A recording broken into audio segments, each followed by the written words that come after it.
Alright guys, we're back with another technical video. Today I'll be going through your question, answering it, and hopefully you find your solution that you need. Guys, remember to stay just a little bit crazy like me, and hopefully you get to that resolution. Now, let's continue on to the video.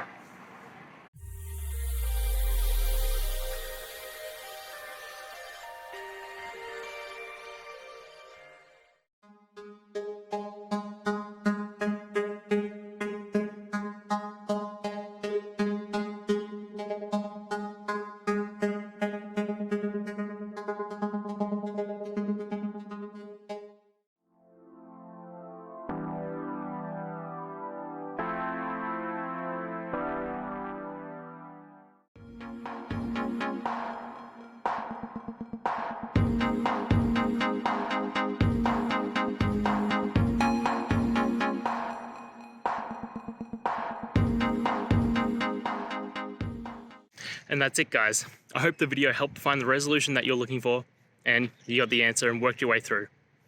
If it did, please hit subscribe, I'd really appreciate it. And until the next time you need technical help, I hope you have a good one.